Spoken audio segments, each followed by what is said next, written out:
po, Pangasinan Beta po ulit, no? Dito po tayo sa barracks natin.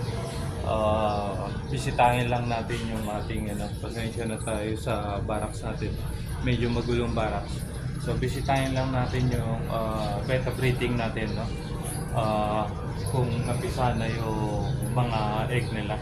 So, alisin na natin yung mga male nila. So, this is the second day na nung inalis ko yung female. So, naiwan yung males. So, dapat 2 days. Within 2 days, dapat mapisa na yan. So, makita na natin yung mga free swim na beta natin. So, check natin sila. Ayan po sila. Yun yung may mga takip na yun. So, check lang po natin. Ito po is nauna ko na inalis yung male niya. Meron na siya. Half moon siya actually. Butterfly half moon. So pag ginalaw mo siya is may makikita kayong maliliit na white na gumagalaw. I don't know kung nakikita nyo.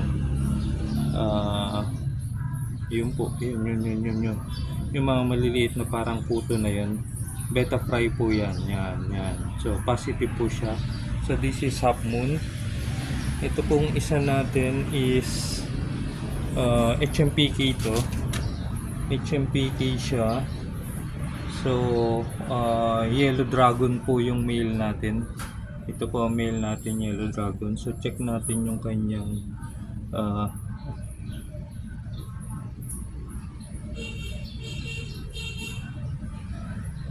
so, meron na rin po. Alisin natin yung male kasi kung di mo alisin ng male po is kainin niya yung mga fry.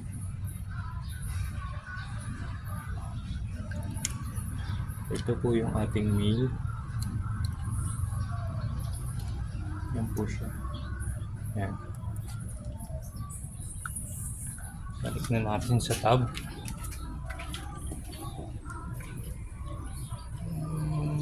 Yan.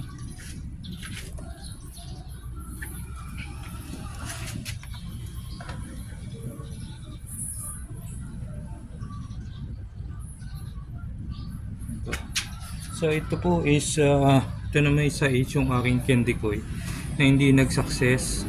So ulit siya, different partner. So ito po, binigyan ko siya ng red na partner. Pero para nakatakas. So ito is palpak. Ito po, check natin. Crown tail yata ito eh.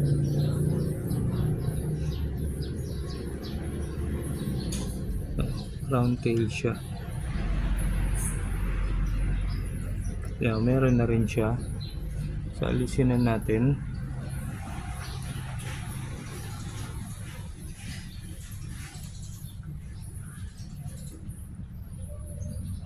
So yan po yung ating male crown tail po.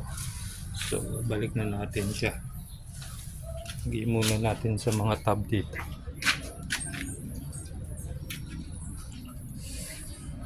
So, ayun po. So ayun po.